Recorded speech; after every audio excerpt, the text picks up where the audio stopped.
Hi,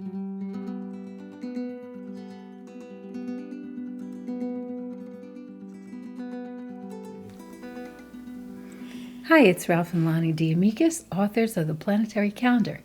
We're back with the forecast for December of 2024.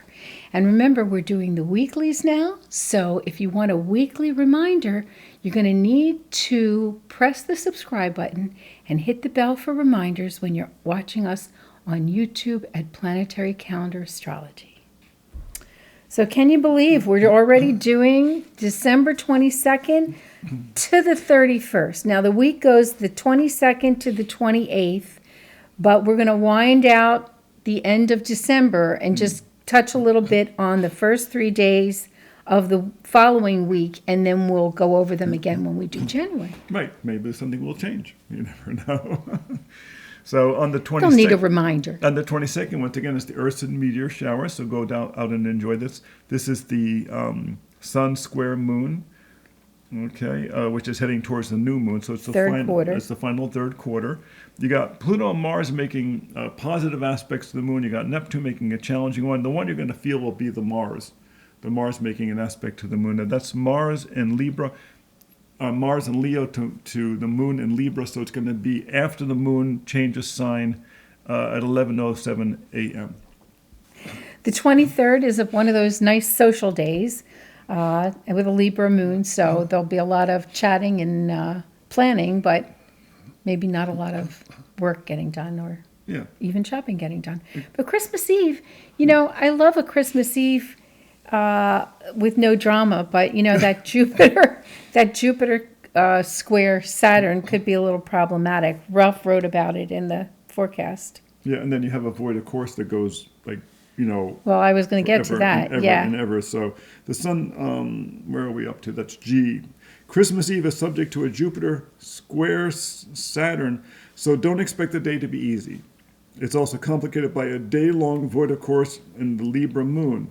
Try to get all your arrangements done in advance. Again, I know I sound like a broken record, but this day would have gotten a gray box on the 24th because of that problematic void of course. Yes. So don't plan on getting a lot of things done, and don't plan on the day going the way you planned. Right, exactly. So what are you Sorry. Gonna do? Yes. Nothing they can do about it now except have a list. Have a good list. That's important. Make a list. Whenever there's a void of course, make a list in advance. Christmas Day kind of makes up for it. Yeah, Christmas Day is nice. A sun sextile moon, Venus making a nice aspect to the moon. Hopefully Pluto and Mars are not bothering anybody since they're below the number, and Mars is retrograde anyway. Yes. Though actually that Venus is, I think let's see that Venus is in Aquarius, so that Venus making a nice aspect to the moon is probably when the moon was in Libra. In Libra, so sure. The moon went into Scorpio, into the Eagle, first thing in the morning, so we don't really have the benefit of that. But the sun sextile moon will be nice. That will feel good. The sun sextile moon is. And so then get ready for the 26th with that black box on it. So between the 24th with the gray box, the invisible gray box, and the 26th with the black box. We're really sorry about bookending that Christmas Day. So we're really enjoy really that as much as you can. Yeah, exactly. This is what we wrote about the 20. It's really about the 24th, 25th, 26th. It's giving you a strategy. Okay. The holidays are bunched together in the middle of the week with the first day of Hanukkah starting late after Christmas. The transits over the 3 days are mildly challenging between the previous election and issues with the economy. Expect discussions at get-togethers to be polarized. Choose your guest list carefully and find ways to steer the conversation into lighter topics. The 26th has the most potential for conversational sparks. Be especially cautious when driving or walking on icy places. I like to choose your guest list carefully rather than choose your topics carefully, because if you choose your guest list well, then you can not worry about the topics.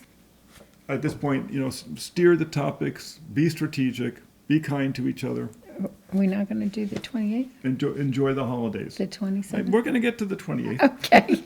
I thought it was good. We have to even look at the other 3 days. That part of the week really required a lot of special attention, I think. Okay. So the 28th is a very simple day. Mercury is making a good aspect. It's Mercury is, I guess, is conjunct the moon. Is that right? Yeah, Mercury's conjunct the moon. Saturn and Saturn and Jupiter are making squares to the moon. So it's kind of a mixed We thing. kind of glossed over. We didn't do the 27th. Oh, okay. Sorry. Let's So- do the 27th. You do the 27th. Well, we got that Venus square Uranus again, so Yes. it's another one of those anything can happen day. In fact, on the 26th, we've got both Venus and Uranus below the number, so there is the potential for anything goes Yeah. for this whole week. Yeah, this whole week is a little chaotic. It's a little chaotic. So now we're just going to touch on the 29th, 30th, and 31st. We're going to do the full thing when we do the January, but it does wind up December, and so we thought we would add a quick note about them here. We've got the new moon on the 30th. Ralph wrote something about that in the annotations under I. Yeah, the new moon in Capricorn highlights a continuing theme of strong, independent women and the importance of their collective wisdom to our families and societies, which we will need in 2025. Happy New Year. Well, and it's interesting, the 29th and the 31st are kind of like breath in days, and I think we're really going to need them. Yeah, especially coming. Remember, the true symbol for the Capricorn is not the sea goat; it's the sea lion. You know, they're very powerful. They're very sleek. They're very beautiful creatures. They walk, more upright as compared to seals. There's a reason they're called the sea lion, because they're kind of the lion of the sea. It's a very powerful thing, but it's basically the symbol of feminine maturity. And like I said, we said in the forecast, they're really having a strong sense of that as we come to the end of the year. So, wishing you a great year ahead, and we will see you at the forecast for 2025. And we're kind of sorry to say goodbye to the calendars, because so much work goes into putting these things together that when we have to say goodbye to them, I'm always a little... Well, we have the new baby for 2025. I know, but this was such a And good we're working on calendar. 2026. It's like being from Virginia. Thanks for joining us. We'll see you next time.